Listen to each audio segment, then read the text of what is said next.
मसौदा तैयार हो सर्वसम्मति से और फिर पार्लियामेंट के अंदर चर्चा हो, ये तरीका होता है। ऐसे जो जबरदस्ती जो सरकार लेके आई कानून कोरोना की आड़ में, जिससे किसान को आज स्पष्ट ये दिखाई दे गया कि वो भविष्य सरकार किसान का बड़े औद्योगिक घरानों के हवाले करके खुद पीछे हटना चाहिए।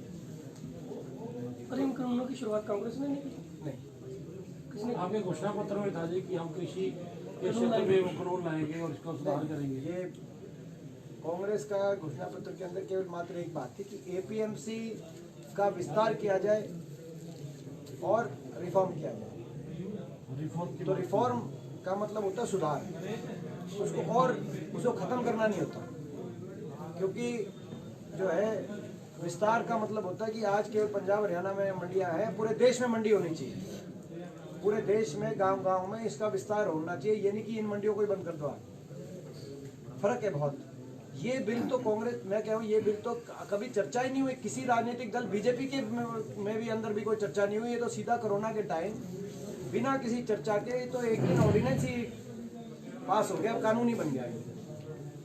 यही तो सबसे बड़ी बात है इसको लेकर, जो हमें आज बड़ी और ये मैं इस बारे में इसलिए भी कह रहा था, एक प्रक्रिया होती है। कोई भी कानून तैयार होता है तो पहले वो इंट्रोड्यूस होता है, उसके बाद स्टैंडिंग कमेटी में जाता है, स्थायी समिति, और स्थायी समितियों में फिर हम सारे प्रतिनिधियों को बुलाते हैं, किसान संगठनों को बुलाते हैं और वो अपनी अपनी प्रेजेंटेशन देते हैं। उसके बाद लगभग कृषि प्रणाली, कृषि में तो क्षेत्र में तो ये माना जाता है कि सर्वसम्मति बनती है स्टैंडिंग कमेटी में, क्योंकि सारे पार्टियों के सांसद होते हैं, वो हर बात से ऊपर उठ के सर्वसम्मति बना के आगे बढ़ते हैं। कभी भी कोई कानून हो बड़ा कोई, और ये तो सरकार का ये सबसे बड़ा बदलाव लेके आए।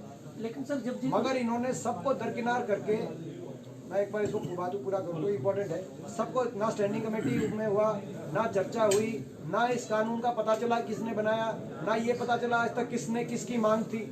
किसी किसान संगठन ने मांग करी थी क्या देश में? कोरोना के टाइम किसने मांग करी ये आज तक पता नहीं चला।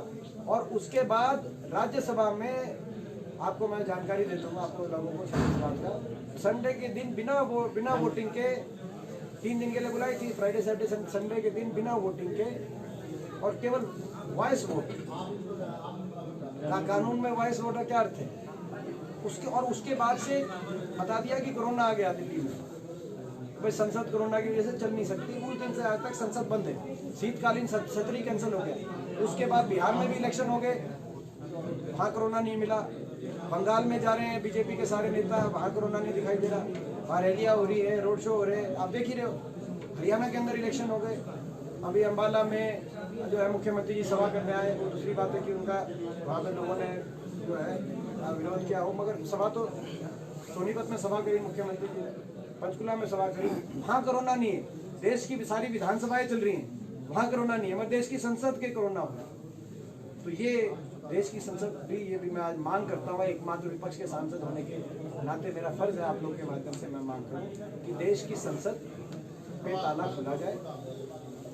कब तक देश की संसद बंद रहेगी ये आपको भी जानने का अधिकार है, क्योंकि संसद कोई मैं सांसद हूँ, मैं इस बात में कहूँ ये सारे देश की संसद है। कम से कम बात तो उठे, आओ जी आओ, कम से कम जो है